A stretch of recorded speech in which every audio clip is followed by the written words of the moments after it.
the Constitutional Court sitting in Kampala has now ruled it illegal.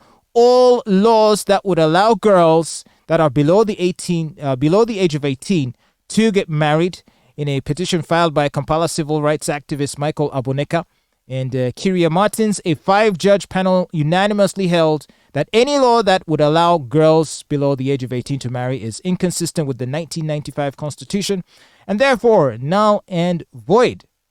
Now, obviously, anyone under 18 isn't legally an adult. And so arguably they can't make informed consent on a decision to marry, number one. Number two, attempting to be sexually active with them would constitute defilement, probably. That's true. Under the laws as they stand.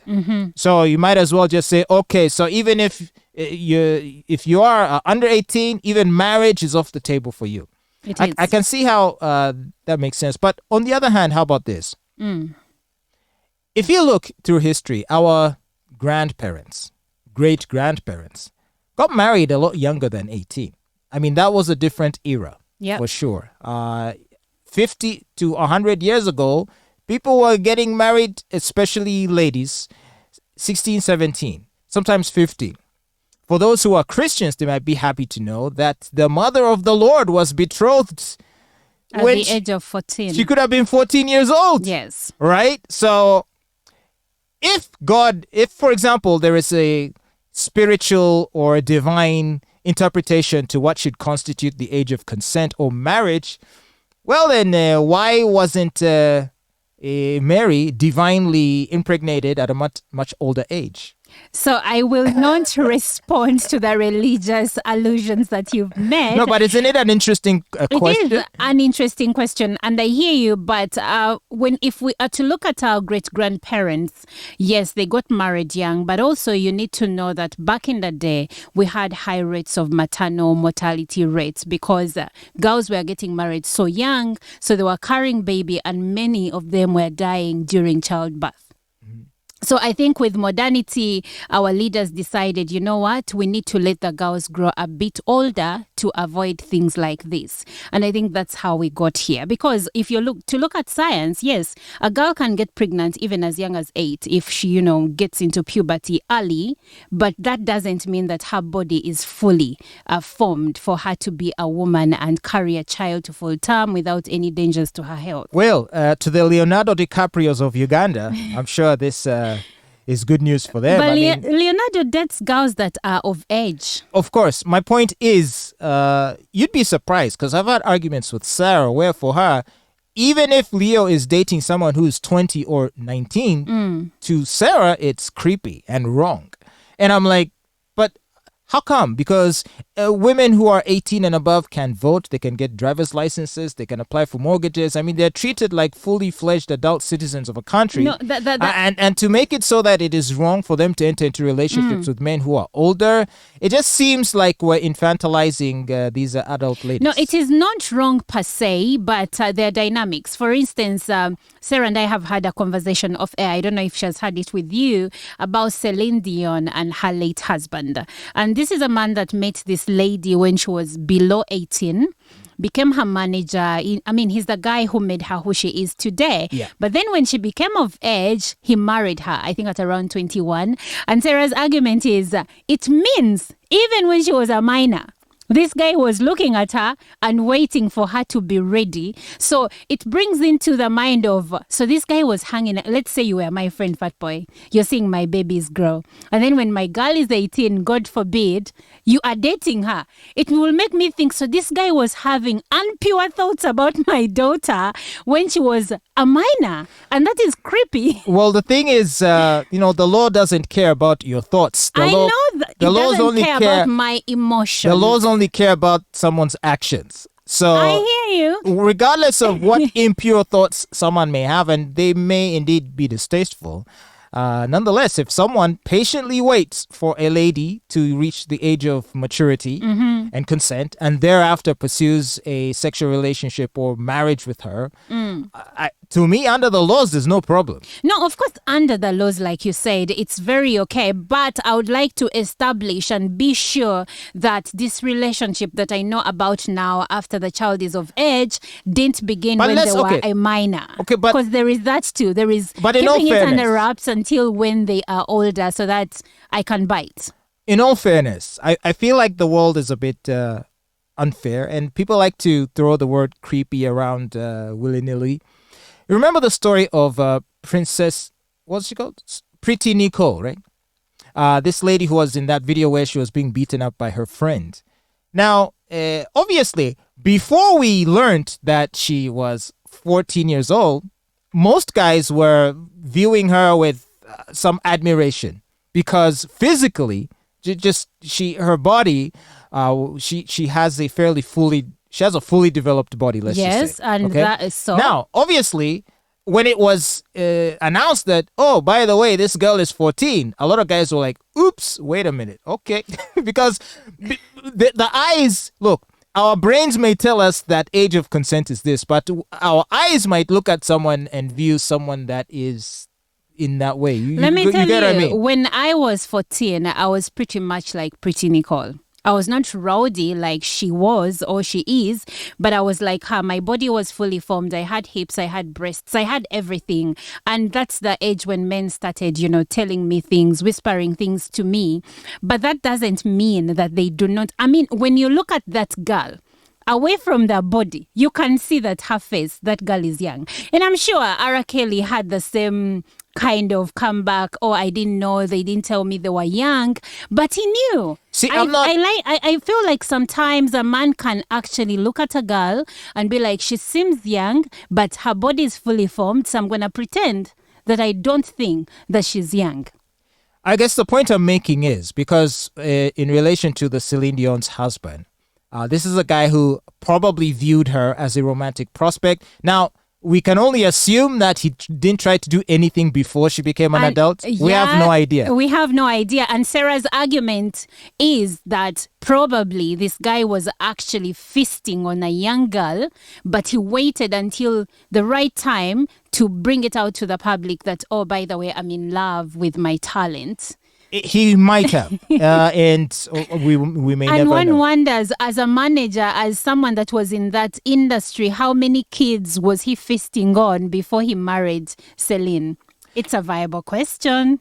But at the end of the day, when you look at how happily married they seem to be, how even up until his unfortunate passing, she remained a devoted, loyal, and loving wife. And I don't even know if she's dated since. So they obviously shared a powerful bond. Yeah, that they did. So, and he truly made her the Celine we know today. He discovered her, made her life, made her, he made her blow out. Anyway, so really the question I'm asking is, if someone, say, looks, do you remember this franchise of films called, what is it called? What is this, the vampire thing? The Vampire Diaries? No. There were werewolves, there were vampires. What was that book? It had Kristen Stewart. Twilight. Yes. So there was a group of ladies called Twilight Moms. Mm-hmm. And these were older women who had huge crushes on the actors in the film who at the time were teenagers. There was the guy who was the werewolf. I forget his name. But you remember him? I remember the guys. I've forgotten their names. But there was Robert Pattinson. Yes, that one. Oh, Taylor Lautner. Yes, and Taylor Lautner. Yes. I mean, these were older women that had pinups on their bedroom walls of this teenager who For real? Because these dudes were well built, okay? I'm sure they had to work out to get the roles. And so, from a female perspective, they were visual delights. Now, I don't know that I would necessarily blame them for... How old were these guys, though? Because they could have been teenagers, but of age. Okay, I'm not sure. I think they were above 18. I don't think any of those people were, even Kristen Stewart. Is it Kristen Stewart? Mm-hmm. I don't think she was under 18. All of them were of age. And the argument here is sexualizing or being with girls or marrying girls that are underage. Okay, so I guess my final point on this would be cultural context. The reason why, still to this day, in many communities across Uganda and Africa, child marriage is still practiced is there are some harsh economic realities that people in those poorer communities deal with that we in the cities cannot comprehend. That's true. You know, because we in the cities who work jobs, we can at the very least be assured of a roof over our heads and a warm meal every day. So our kids, even if they're not living in plunder, they can still afford to be taken care of by us. So if you're in the village, there's poverty, drought, famine, like you're a struggling family, and then someone comes to you and says, hey, I'd like to marry your daughter. And so I will give you all these cows and these assets or cash even. Is it difficult to see how in some communities they might respond to that kind of But that's incentive? That's the reason. And of course, here is where education and exposure comes in, because most of these parents are not educated. They are not even semi-literate, and the children themselves have not been taken to school. In some societies, they're still raising girls knowing that their main essence of life is to be someone's wife. And it's happening in many parts of Uganda. Many cultures, especially in the West, are still trading girls for cows, because having cows in a family is having what? Wealth, right?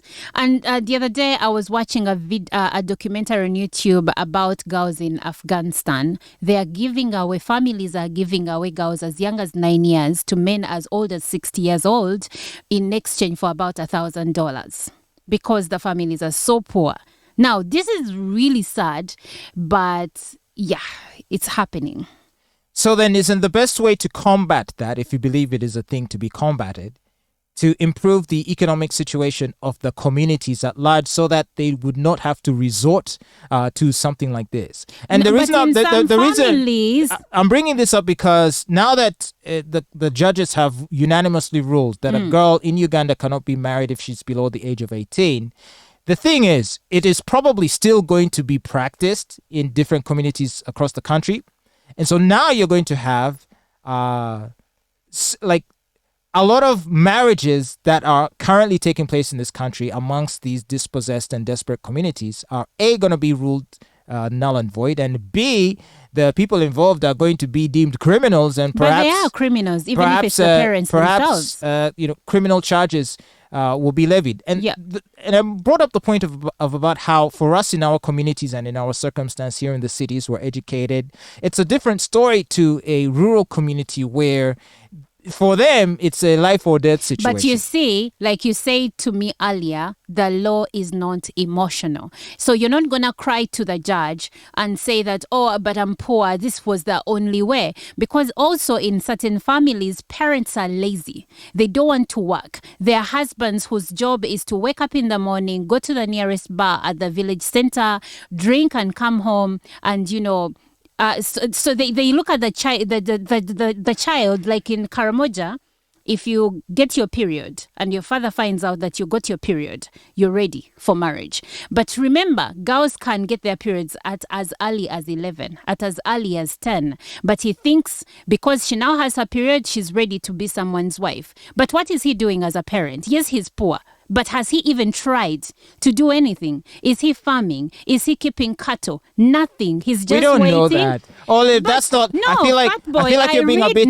You're being a bit unfair there because I think there's a lot of poor people. I know we are in Uganda who. I know this, and by the way, at least I've been around. I've traveled around out of Kampala, and I have seen the situation there. Out of Kampala, in most families, it is the women that work. They till the land, grow the food, and then the men sell the food to go drink. And when the kids are of age, they sell the kids into marriage. I'll call it selling because if you're exchanging your daughter for a cow or for some money, then you're selling them. But what are the men doing? They don't want to work. I don't know that that's a fair characterization. No, you go onto the internet. I don't know that that's a fair characterization of the situation because I feel like here is not even go to an office, get a job. They don't even want to till the land. Listen to me, because there are many millions of men around Uganda who are working very hard to support I their families. agree. And even amongst those poor communities, when the man is able to land on some money, he will send that girl to school. And there is also universal primary education and there is also universal secondary education. But these parents would rather send those kids onto the streets, even in Kampala, to sell like, what are those sponges we use to, scrub our bodies? And like the lockdown, the pandemic was the best example. Most parents decided to stay home and turn their children into laborers.